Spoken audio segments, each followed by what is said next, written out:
విద్యావంతుల ఆవేదన మీ ముందు పెడుతున్నాను అధ్యక్ష. ఇద్దరు ముఖ్యమంత్రులు కడప నుంచి ముఖ్యమంత్రులుగా ఈ రాష్ట్రానికి సేవ చేశారు అధ్యక్ష. అనేక మంది మేము మా అడ్డా గడ్డ అనుకుని మంత్రులుగా ఉప ముఖ్యమంత్రులుగా పనిచేశారు అధ్యక్ష. కానీ కడప నగరంలో ఉన్న ఒక గ్రంథాలయాన్ని ఈరోజు శిథిలా వ్యవస్థకు తీసుకొచ్చినారు అధ్యక్ష. గతి లేక ఈరోజు ఈ యొక్క కేంద్ర గ్రంథాలయాన్ని ఒక అద్దె భవనంలో నడుపుతున్నాం అధ్యక్ష. ఇందులో అనేక తాళపత్ర గ్రంథాలు కానీ లిటరేచర్ కానీ మన సంస్కృతి సాహిత్యానికి సంబంధించిన గొప్ప సంపద కలదు అధ్యక్ష. ఈ లైబ్రరీలో దాదాపు 25,000 పైచిలుకు పుస్తకాలు ఉన్నాయి అధ్యక్ష. దాదాపు 6,000 మంది సభ్యత్వం కలిగి ఉన్నారు అధ్యక్ష.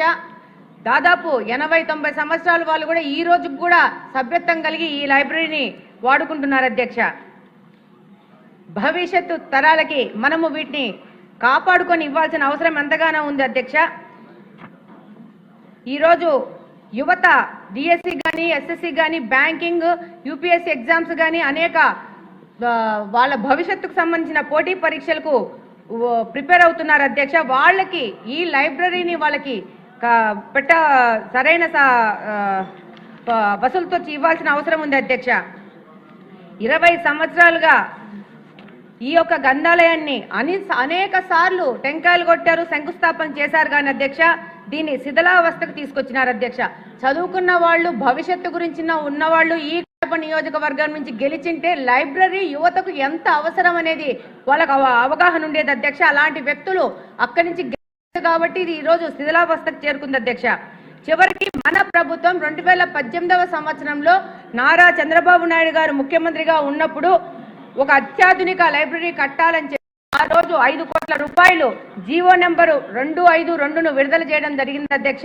అందులో గాను 1.39 కోట్లు ఖర్చు చేసి నిర్మాణ పనులు కొద్ది మేర ముందుకెళ్లాయి అధ్యక్ష. కానీ 2019వ సంవత్సరంలో వైకాపా పార్టీ అధికారంలోకి వచ్చినాక ఈ జీవోను రద్దు చేసి జీవో నెంబరు 346ను విడుదల చేసింది. కానీ అధ్యక్ష ₹1 కూడా విడుదలను ఇవ్వకోకుండా ఈ యొక్క భవనాన్ని శిథిలావస్థకు తీసుకొని వచ్చింది అధ్యక్ష. మనము ఖర్చు చేసిన 1.39 కోట్లు కూడా వృధా అయినాయి అధ్యక్ష. ఇప్పుడు మళ్ళా కూటమి ప్రభుత్వం అధికారంలోకి వచ్చి మళ్ళా జీవో నెంబర్ 1457 ద్వారా ₹1 కోటి విడుదల చేసింది అధ్యక్ష. కానీ ఈ బిల్డింగ్ 2018 నాటి అంచనాల ప్రకారము ప్రస్తుతం కాంట్రాక్టర్లు ఆ రేట్లకు గిట్టుబాటు కావట్లేదని చెప్పి ఎవ్వరూ ఈ పనులు చేయడానికి ముందు రావట్లేదు అధ్యక్ష. కాబట్టి మంత్రి గారు నారా లోకేష్ గారికి ఈ సందర్భంగా వినతి చేసుకుంటున్నాను అధ్యక్ష. ఈ యొక్క భవనం నిర్మాణానికి ఏపీఈడబ్ల్యూఐడిసి ద్వారా కొత్త ప్రతిపాదనలను తెప్పించుకొని నిధులను మంజూరు చేసి కడప నగరానికి ఈ యొక్క లైబ్రరీని మళ్ళా మనము ఈరోజు లైబ్రరీ యొక్క ఆవశ్యకత నారా లోకేష్ గారు గుర్తించినారు. ఇదే సభలో దాదాపు సంవత్సరం క్రితము గ్రంథాలయాలు యువతకు ఎంత అవసరము, గ్రంథాలయాలని మనం అభివృద్ధి చేసుకోవాల్సిన అవసరం ఉందని చెప్పడం ద్వారా అప్పటి నుంచి ఇప్పటి వరకు ఈ విషయాన్ని మీ ద్వారా మంత్రి గారికి తెలియజేయాలని 1 సంవత్సరం నుంచి ప్రయత్నిస్తున్నారు అధ్యక్ష. తప్పకుండా మంత్రి గారు దీనికి సంబంధించిన ఫర్దర్ ఆర్డర్స్ ఇస్తారు అధ్యక్ష. థ్యాంక్ యూ అధ్యక్ష.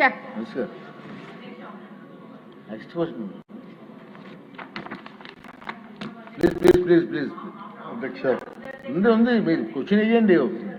క్వశ్చన్ వేయకుంటే ప్రాబ్లం అంటే అట్లా అధ్యక్ష. ఇప్పుడు ఈ సబ్జెక్ట్ మీద అఖిలప్రియ గారు మాట్లాడారు అధ్యక్ష. ప్రశ్న వేసింది అఖిలప్రియ గారు అధ్యక్ష.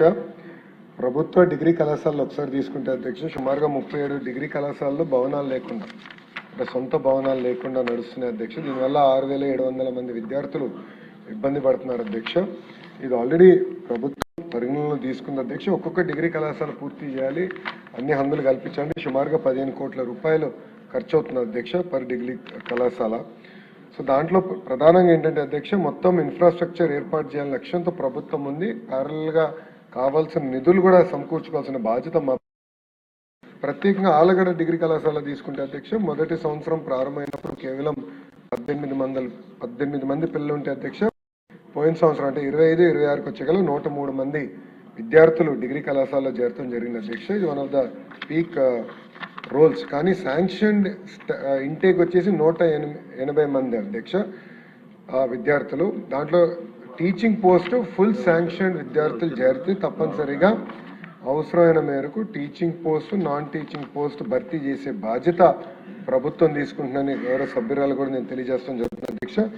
ఇప్పుడే అఖిలప్రియ గారు చెప్పినట్లు ప్రత్యేకంగా ఆలగడ్డ డిగ్రీ కళాశాలకు వచ్చినప్పుడు ఆల్రెడీ ఉంది, కావాల్సిన ఇన్ఫ్రాస్ట్రక్చర్ భవనాలు ఏర్పాటు చేస్తే బాగుంటుందని కోరటం జరిగింది అధ్యక్ష. ప్రత్యేకంగా క్లాస్ రూమ్స్ ఏర్పాటు చేస్తే బాగుంటుందని కోరటం జరిగింది. దాంతోపాటు కావాల్సిన ఇన్ఫ్రాస్ట్రక్చర్ గతంలో మాజీ ముఖ్యమంత్రి గారు ముఖ్యమంత్రి హోదాలో అక్కడికి వెళ్ళినప్పుడు కాంపౌండ్ వాల్ కూడా ధ్వంసం చేశారు, అది మళ్ళీ తిరిగి కట్టిస్తే బాగుంటుందని గౌరవ సభ్యురాలు కోరారు అధ్యక్ష. ఇప్పుడు అధ్యక్ష ప్రత్యేకంగా నేను ఈ మొత్తం ఎస్టిమేట్స్ చేసి తప్పనిసరిగా శాసకీ కింద టేకప్ చేసే బాధ్యత ప్రభుత్వం తీసుకుంటుందని గౌరవ సభ్యురాలకి నేను తెలియజేస్తాం జరుగుతుంది. సో గౌరవ సభ్యురాలు కోరినట్టు ఇన్ఫ్రాస్ట్రక్చర్ చేసే బాధ్యత మీ ప్రభుత్వం తీసుకుంటుంది. మేడం గారు కూడా హామీ ఇచ్చారు, కావాల్సిన అదర్ ఇన్ఫ్రాస్ట్రక్చర్ ల్యాబ్స్ కానీ కంప్యూటర్స్ కానీ బెంచెస్ కానీ అది మేడం గారు ఏర్పాటు చేస్తానని హామీ ఇచ్చారు. నోట్ చేసుకోండి. లేదు అధ్యక్ష, మేడం గారు హామీ ఇచ్చారు కనుక చేయకపోతే కంటెంప్ట్ అవుతున్నారు. నేను అది మళ్ళీ ప్రివిలేజెస్ కి పంపిస్తాను అధ్యక్ష.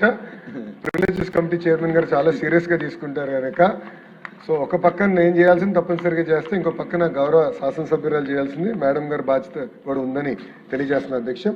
అధ్యక్ష రెండో విషయము మాధవిరెడ్డి గారు కడప శాసనసభ్యురాలు చెప్పారు అధ్యక్ష, లైబ్రరీ అధ్యక్ష గ్రంథాలయాలు అనేది చాలా ఇంపార్టెంట్ అధ్యక్ష.